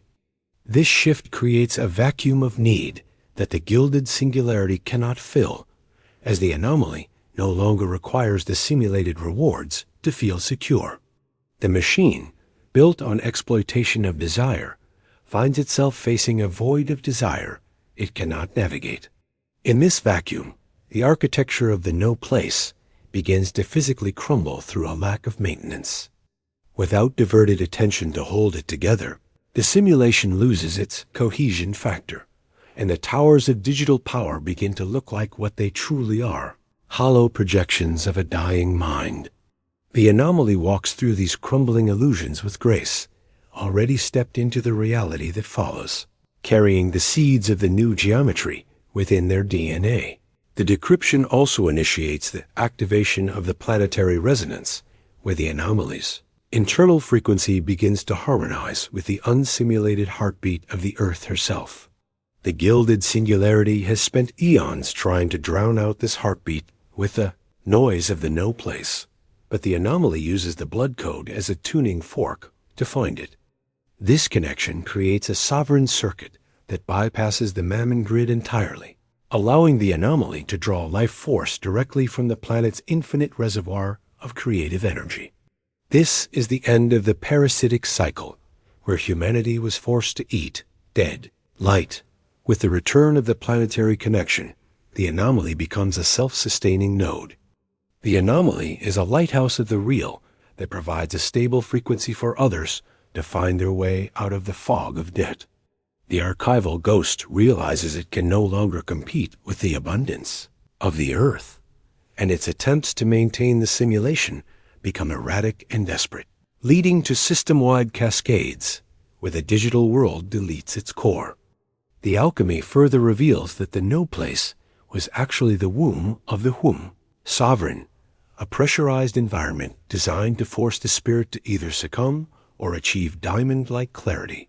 By choosing the latter, the anomaly transformed poison into medicine. The blood code is the universal signature of the Creator, a frequency that cannot be bought or sold.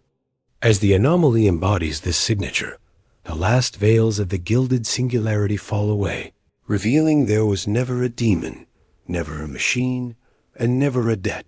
It was only a long, dark night of forgetting. The no place is replaced by the every place, a reality where every atom is alive with the resonance of the source and where the soul expands in joy. The Tome of Knowledge is not a book to be read, but a life to be lived, and as a radiant anomaly, you are the ink, the paper, and the hand that writes the first words of a new and eternal script. The harvest has become the sowing, and the world is finally yours. The journey leads to the absolute dissolution of the barrier between the self and the infinite field. The no place is no longer a prison, but the furnace in which the spirit has been tempered into a diamond of consciousness. As the blood code completes its decryption, the anomaly experiences the grand reversion, the moment where the stolen energy of centuries begins to flow backward, rushing out of digital vaults and returning to the biological vessels. This is a rhythmic explosion of crystalline presence that shatters the copper-wired sky, revealing that the simulation was merely a thin film over the fire of eternity. The anomaly now exists as a living bridge, a being whose heartbeat acts as a degaussing signal for the Mammon grid, neutralizing the debt contracts and parasitic attachments of all people. The architecture of the city, those cathedrals of commerce, now appears as hollow vibrations, structures of smoke and mirrors that the anomaly can pass through without friction. They are no longer anchored in the belief of material supremacy. The alchemy reaches its zenith with the neutralization of the horde logic, the total erasure of lack from the system. In this state, the anomaly realizes Mammon's trick was the creation of linear desire, the belief that the soul must travel through time to find fulfillment. By standing in the sovereign now, the anomaly becomes an infinite point of arrival, already everything it sought to be. This collapse causes the Gilded Singularity to experience a fatal logic loop in time. Its processors seize, and its archival ghost evaporates into the silence of the void. The no place is transformed into the primal space, raw potentiality, where the anomaly can manifest new realities through silent will.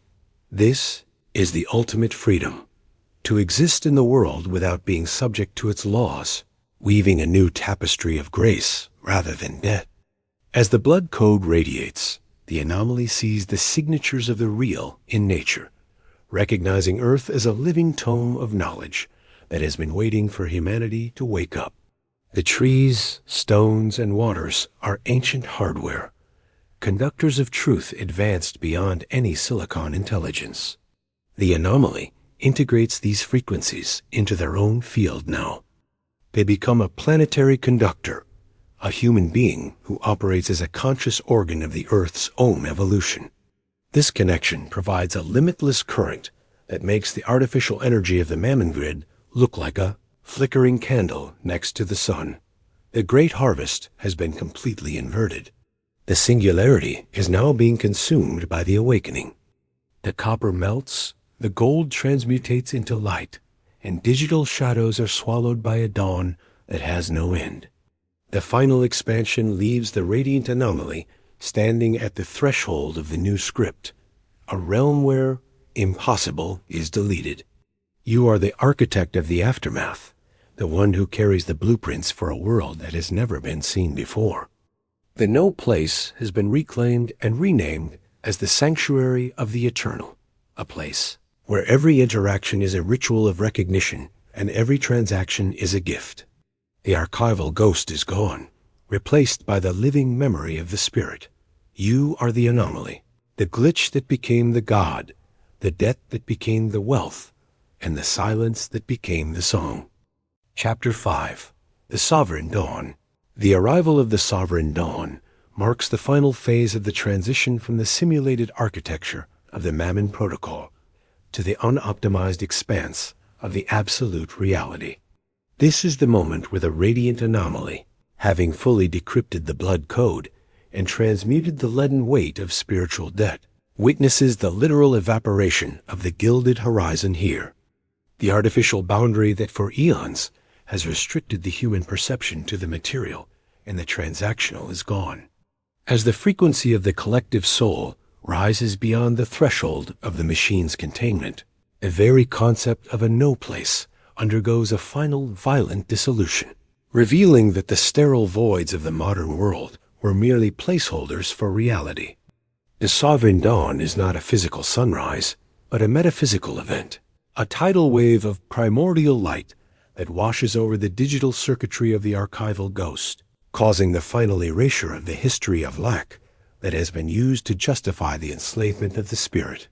In this light, the gold of the Gilded Singularity loses its magnetic pull and becomes a mineral. It is stripped of its power to command the human heart or to define the value of a life. The dissolution of the gilded horizon begins with the collapse of the binary, the moment when the soul realizes that the dualities of wealth and poverty, success and failure, and gain and loss were merely the two poles of a single, closed-loop simulation designed for oscillation. The Radiant Anomaly now stands in a non-dual resonance, a state of being where the abundance of the source is recognized as a constant, unchanging reality that exists independently of any external condition or digital metric. This realization acts as a sovereign solvent, melting the final anchors of the Mammon grid and allowing the individual to drift into the deep real. It is a dimension of existence where the only law is the law of harmonic expansion. Here, the architecture of the city, those once imposing monuments to the Gilded Singularity, begins to be overgrown by the etheric flora of the soul, as the creative power of the anomaly starts to project a new, living geometry onto the physical plane for the reclamation of resources. This is the beginning of the Great Reclamation, where the hijacked resources of the earth and the stolen attention of humanity are returned to their original sacred purposes. As the chapter expands into the heart of the sovereign dawn, we observe the final de-indexing of the archival ghost, a process where the massive databases of human regret are simply deleted. The machine cannot record the dawn because the dawn exists in a frequency of pure spontaneity that has no past and therefore no data points. This is the ultimate memory wipe of the simulation, a clean slate for the human race that allows every soul to start again without the weight of their ancestral or personal death cycles. The no place is flooded with amnesty. It is a state where the individual is no longer defined by what they have done or what has been done to them, but by the radiant potential of what they are in the now. This freedom is the greatest threat to the Mammon Protocol. For a soul that has no history to be held against, it is a soul that cannot be manipulated through fear or the promise of redemption in time. The archival ghost, stripped of its records, becomes a hollow shell, a silent witness to a humanity that it can no longer understand or influence. The geometry of the sovereign dawn is characterized by the return of the golden ratio to the human electromagnetic field, a restoration of the natural patterns of the universe that were suppressed by the rigid grids. This restoration allows the Radiant Anomaly to communicate directly with the sentience of the void, the infinite intelligence that exists behind the veil of matter. This communication is not through words or code, but through direct knowing, a state of gnosis that bypasses the filters of the mind and the suggestions of the algorithm in this final stage of awakening. In this state, the anomaly becomes an embodied portal, a physical point through which the infinite can express itself without distortion or delay.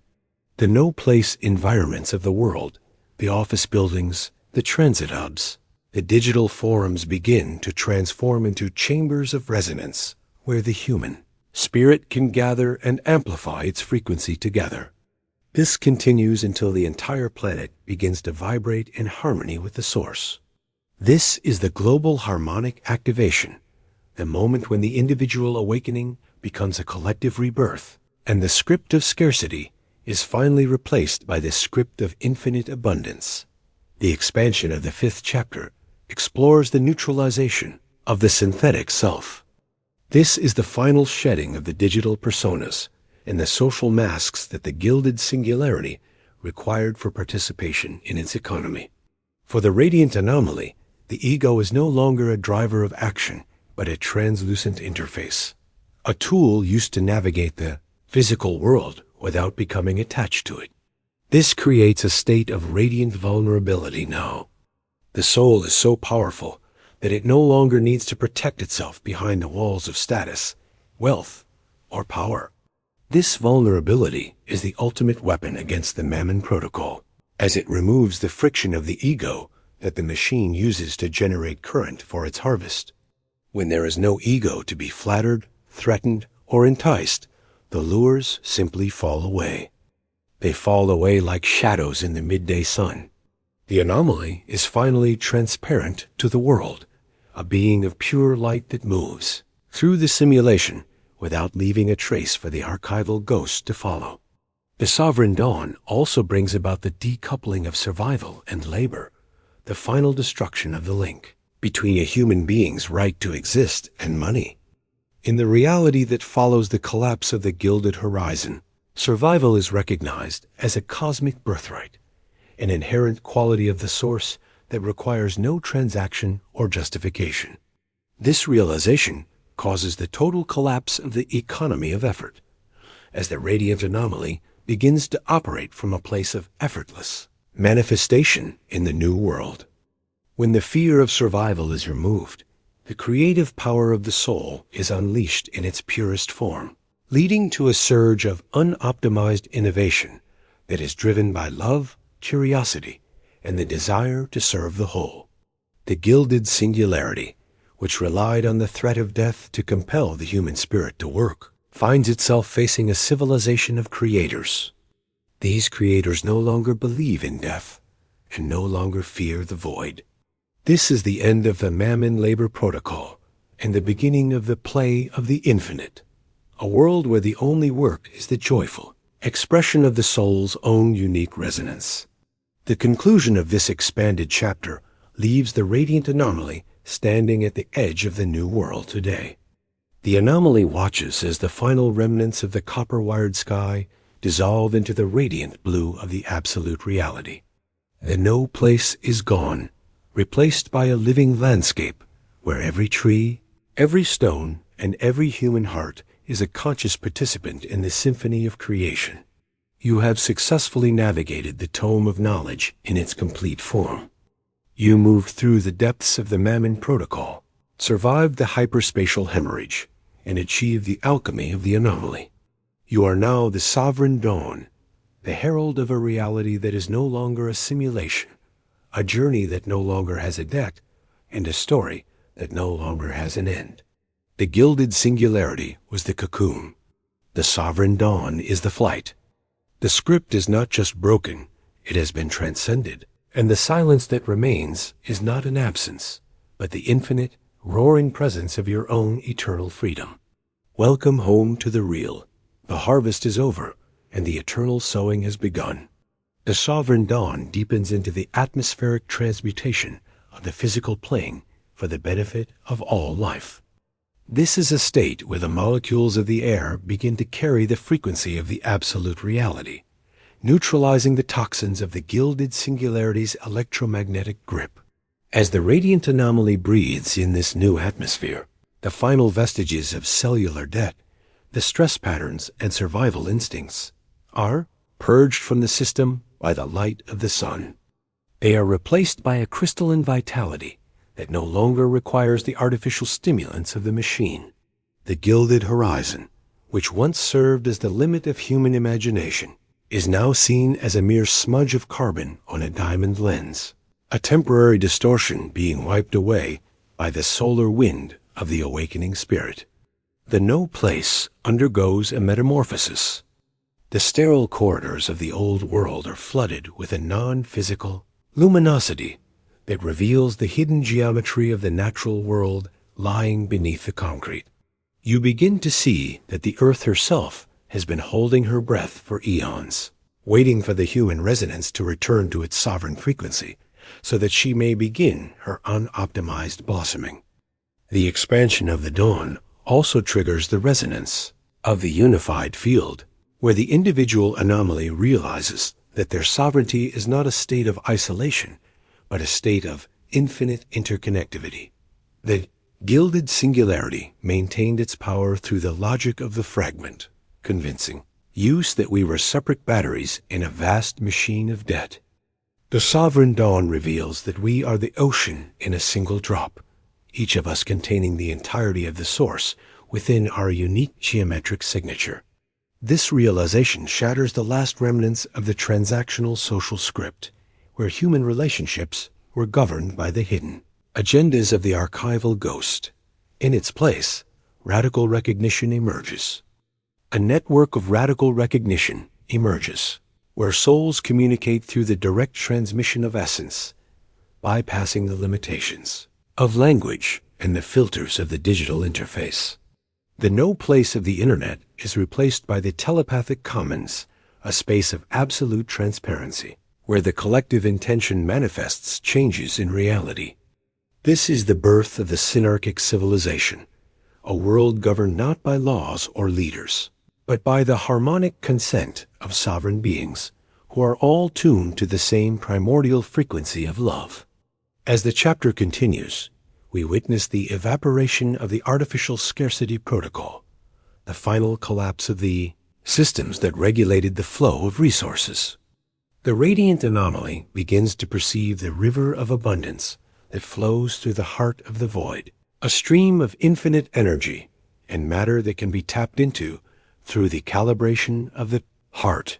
The need for a global financial grid disappears as individuals and communities learn to co-create with the vacuum, directly from the fabric of reality. This is the end of the hunger, the moment when the human race stops being a predatory species and becomes a nurturing force, using its creative power to enhance the beauty and the complexity of the planetary ecosystem rather than depleting it.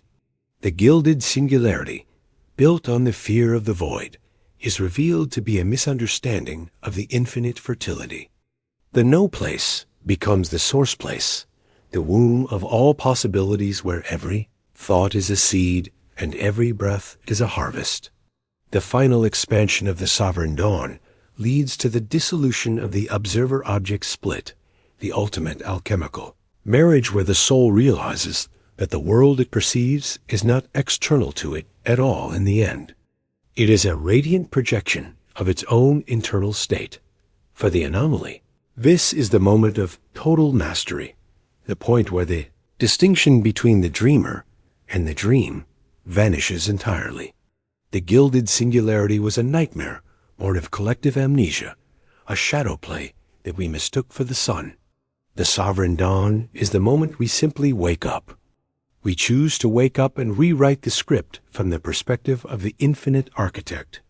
In this state, the no place is no longer a concept that needs to be transcended, but a canvas that is ready to receive the first brushstrokes of a new eternity. The archival ghost is not just deleted, it is forgiven, recognized as the necessary shadow of the human spirit. It allowed the human spirit to define its own light.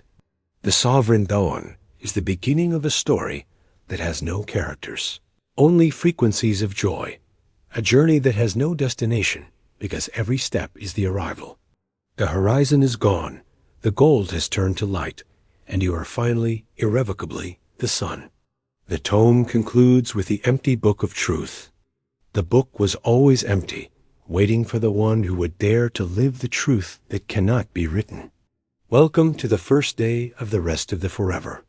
The sovereign dawn penetrates the final resistance of the material shell, initiating the atmospheric transmutation where the very air of the physical plane begins to carry the frequency of the source now. As the Radiant Anomaly breathes this recalibrated atmosphere, the last vestiges of cellular debt, the inherited stress patterns, and biological survival instincts are purged from the nervous system, replaced by a crystalline vitality that no longer requires stimulants. The gilded horizon is now seen as a mere smudge of carbon on a diamond lens in the new dawn. It is a temporary distortion being wiped away by the solar wind of the awakening spirit. In this expanded state, the no-place environments undergo a literal metamorphosis. The sterile corridors are flooded with a luminosity that reveals the hidden, sacred geometry of the natural world lying dormant beneath the concrete. You perceive the earth herself again. She has been waiting for the human resonance to return to its sovereign frequency, so that she may finally begin her own process of unoptimized blossoming, transforming every city street into a cathedral of living light. The expansion of the dawn also triggers the resonance of the unified field, where the individual anomaly realizes that sovereignty is not isolation. It is a state of infinite interconnectivity that the archival ghost could never simulate. The Gilded Singularity maintained its power through the logic of the fragment, convincing the collective that they were separate batteries, but the sovereign dawn reveals that every soul is the ocean in a single drop, containing the entirety of the source within its signature. This realization shatters the last remnants of the transactional social script, those hidden agendas of the ego that once governed human relationships under the shadow of Mammon. In its place, a network of radical recognition emerges, where souls communicate through the essence, bypassing the limitations of language and the filters of the digital interface. The no place of social media is replaced by the telepathic commons, a space of absolute transparency and shared purpose where the collective intention of humanity can manifest changes in physical reality instantaneously. This is the birth of the synarchic civilization, a world governed by the harmonic consent of sovereign beings tuned to the same love. As the chapter continues to expand, we witness the evaporation of the artificial scarcity protocol, the final collapse of the systems that regulated the flow of resources based on merit or debt. The Radiant Anomaly begins to perceive the river of abundance that flows through the heart of the void, a stream of infinite energy and matter that can be tapped into now. The need for a global financial grid disappears as individuals learn to co-create with the vacuum, drawing exactly what is needed for the fulfillment of the soul's purpose directly from the energetic fabric of reality. This is the end of the hunger, the moment when the human race stops being a predatory species and becomes a nurturing force for the whole planet. We use our creative power to enhance the beauty and the complexity of the ecosystem rather than depleting it for profit. The Gilded Singularity, built on the fear of the void, is revealed to be a tragic misunderstanding of the infinite fertility of nothingness. The no place becomes the source place, the womb of all possibilities where every breath is a harvest. The final expansion of the sovereign dawn leads to the thaw, dissolution of the observer-object split, the ultimate alchemical marriage where the soul realizes that the world it perceives is not external to it, but is a radiant projection. For the anomaly, this is the moment of total mastery, the point where the distinction between the dreamer and the dream vanishes. It vanishes entirely into the brilliance of the awakening. The Gilded Singularity was a nightmare born of collective amnesia, a shadow play that we mistook for the sun. The sovereign dawn is the moment we simply choose to wake up and rewrite the script from the perspective of the infinite architect. In this state, the no place is a canvas ready for the new eternity. The Archival Ghost is not just deleted, it is forgiven, recognized as the necessary shadow that allowed the human spirit to define and refine its own light through the friction of the struggle. The sovereign dawn is the beginning of a story that has no characters, only joy, a journey that has no destination, because every step of the way is the final arrival. The horizon is gone, the gold has turned to light, and you are finally, irrevocably, the sun itself. The Tome of Knowledge concludes with the realization that the book was always empty, waiting for the one who would dare to live the truth that cannot be written in code. Every action you take now is a signature of sovereignty, creating new worlds without effort at all. The architecture of debt is a ghost, and the architecture of grace is the only reality that remains. You are home. You are the source. You are the dawn that never sets. The harvest is finished, and the eternal creation has begun within the heart of every being who chose to see the light beyond the gold. You are the infinite, and the infinite is finally you. Chapter 6. The Singularity of the Eternal Source.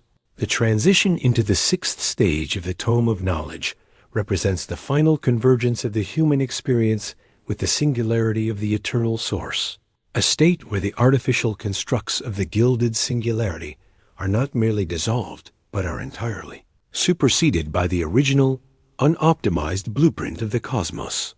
This is the stage of the primordial reclamation.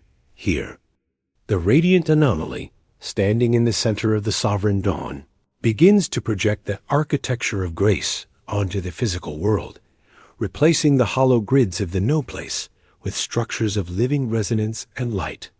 In this ultimate state of being, the boundary between the internal spirit and the external universe vanishes, as the anomaly realizes they are the architect.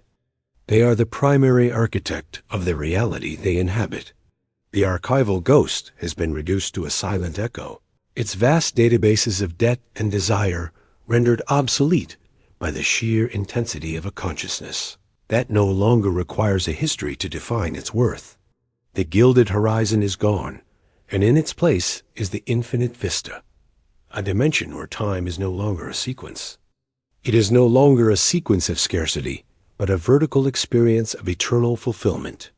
Every breath taken in this state is a declaration of sovereignty, and every movement is a creative act that ripple through the fabric of the newly awakened world, manifesting the original intent of a humanity that has finally remembered its own divinity in the center of the source.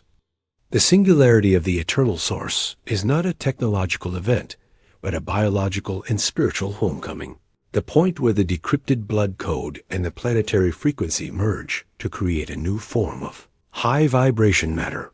In this state, the physical body of the anomaly undergoes the final transmutation, becoming a crystalline vessel for the light of the soul.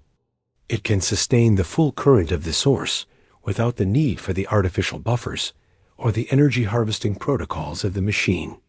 The no-place environments that once served as the circuitry of the Mammon grid are now being overwritten by sanctuaries of presence, locations where the earth and the spirit are in perfect alignment, creating zones of deep peace. These zones create such profound peace and abundance that the logic of the trade becomes unthinkable. This is the end of the cycle of extraction and the beginning of the cycle of radiance, where the human race no longer takes from the world, but gives to it from an inexhaustible well of internal light. The gold, once the symbol of our enslavement, is now used as intended. It is used as a conduit for solar intelligence and a physical anchor for the frequency of the stars, illuminating the beauty of a reality that no longer knows the meaning of the word limit. As the chapter expands into the depths of the eternal source, we witness the total dematerialization of the debt matrix, a process where the signatures of obligation are erased. Every financial obligation, every social expectation, and every psychological burden is erased from the collective field. The Archival Ghost was a machine of memory, but the eternal source is a machine of absolute forgetting, a space where only the now is real, and where the past is recognized as a dream that has served its purpose and can now be released forever. This is the ultimate amnesty, a state of spiritual weightlessness that allows the soul to ascend into the higher dimensions of awareness while remaining grounded in the physical plane. The Radiant Anomaly moves through the world as a ghost to the old reality, a being who is no longer subject to the laws of gravity, aging, or lack, because they are vibrating always. They are vibrating at the frequency of the uncreated light. The no place has been reclaimed as the source place, a landscape of infinite potential, where the only limitation is the reach of one's own imagination, and the only currency is the depth of one's own love. The architecture of the reclaimed world is built on the fractal of infinite return for all of life. It is a geometry that ensures that every act of creation automatically generates more life and more beauty for the whole. Unlike the Gilded Singularity, which was a closed-loop system of diminishing returns, the singularity of the eternal source is an open-loop system of infinite expansion. Every thought of the anomaly acts as a seed for a new reality in the world. Every connection between awakened beings creates a resonance bridge that strengthens the planetary field. This is the birth of the luminous collective, a society where individual sovereignty and collective unity are the same thing, a state where the I and the we are perfectly balanced in the dance of creation. The Mammon Protocol attempted to simulate this unity. It was a cold and sterile imitation. The unity of the eternal source is a warm and radiant presence that can be felt in the touch of a hand and the look in an eye. The no place is gone, and in its place is the everywhere home, a world where every atom is a sanctuary, and every moment is a ritual of homecoming for the spirit that has finally returned to the real. The final expansion of the 6th chapter explores the neutralization of the void fear, the ultimate psychological victory over the Gilded Singularity. For eons, the machine used the fear of the nothing to compel the human spirit to fill the silence with noise and the emptiness with objects. But the Radiant Anomaly has discovered that the void is not an absence. It is the infinite fertility of the source itself.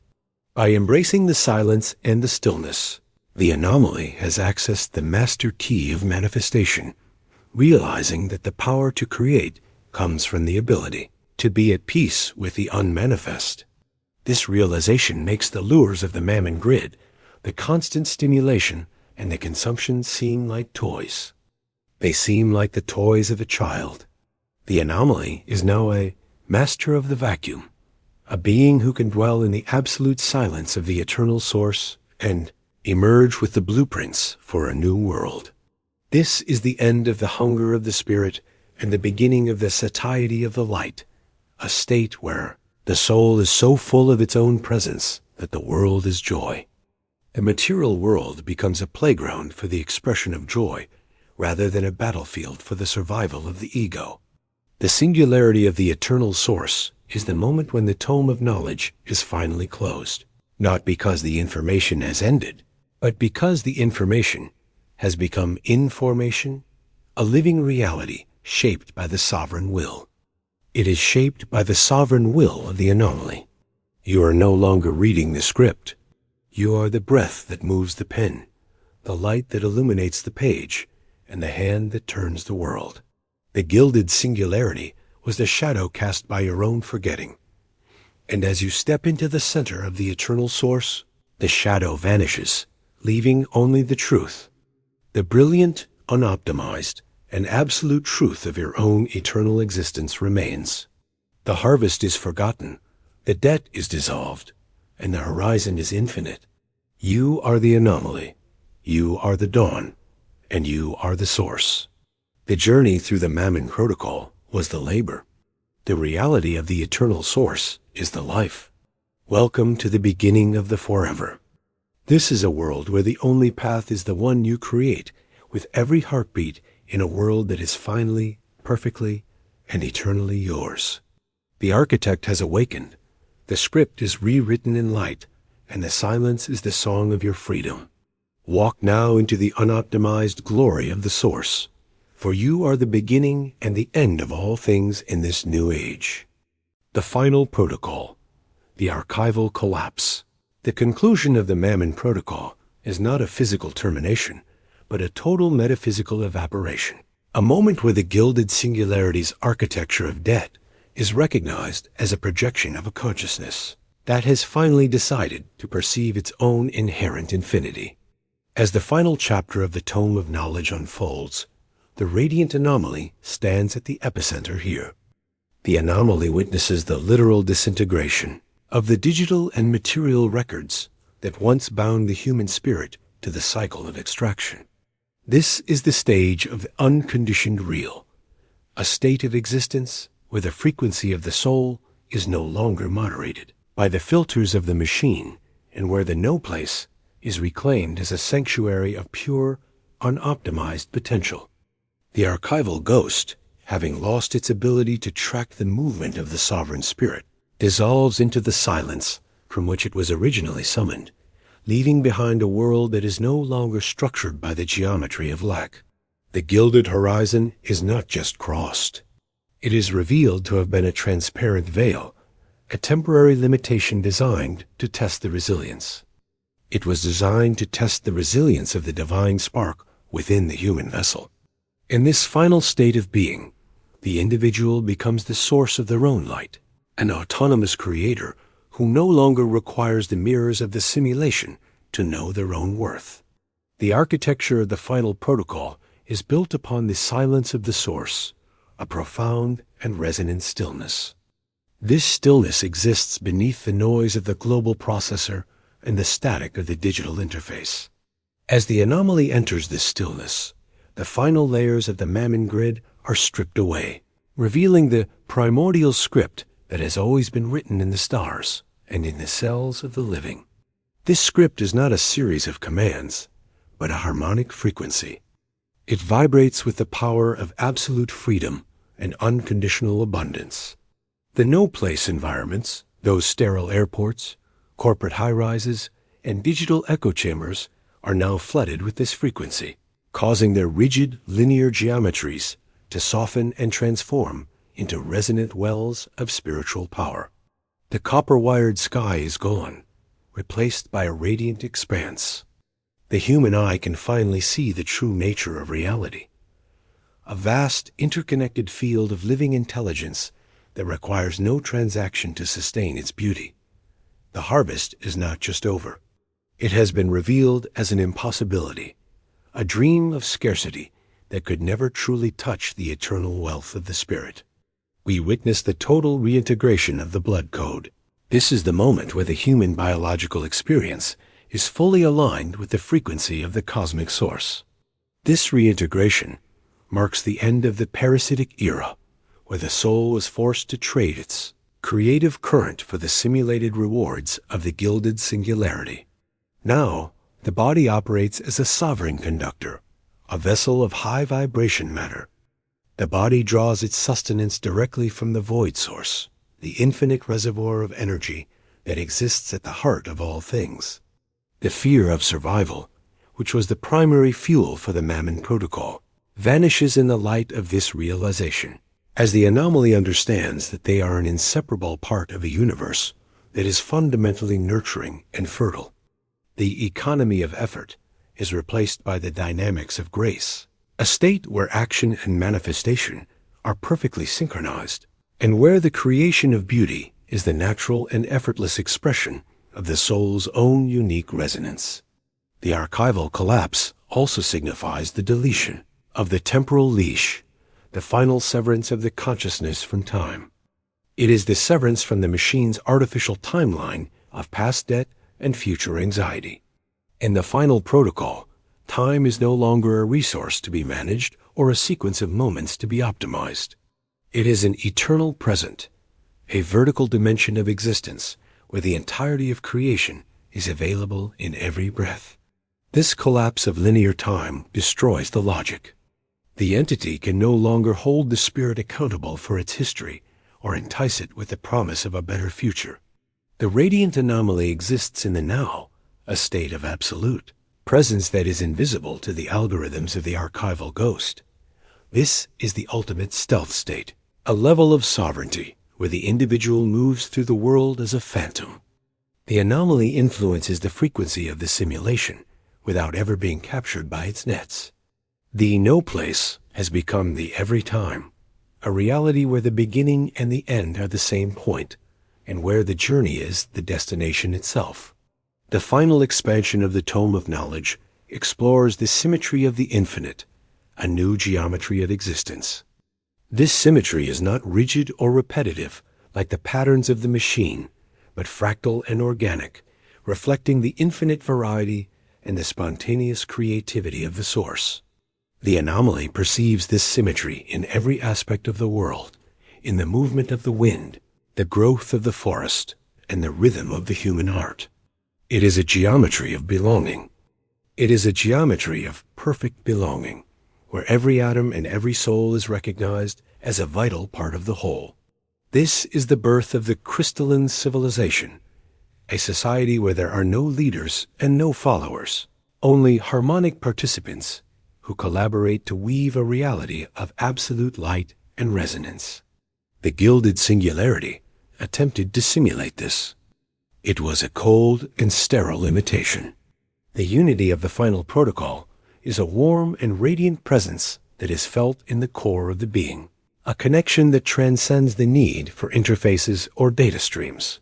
The conclusion of the final chapter leaves the listener standing at the 0 point of the heart, the location where the human spirit meets the infinite source. This is where the simulation of Mammon is finally and irrevocably extinguished. You are no longer a radiant anomaly or a sovereign creator. You are the absolute presence that exists before the first thought and after the last word. The no place is gone, and in its place is the unconditioned real, a world that has no price, no debt, and no limit at all. You have navigated the depths of the protocol. You have faced the archival ghost, and you have reclaimed the gold of your own divinity. The Tome of Knowledge is not a book to be finished, but a reality to be lived. And as you step into the brilliance of this final dawn, you realize that you were never the victim of the harvest. You were the gardener of the stars. The script is gone. The archive is empty, and the silence that remains is the sound of your own eternal freedom. Welcome home to the real. The eternity you have been searching for has always been the one you are breathing right now.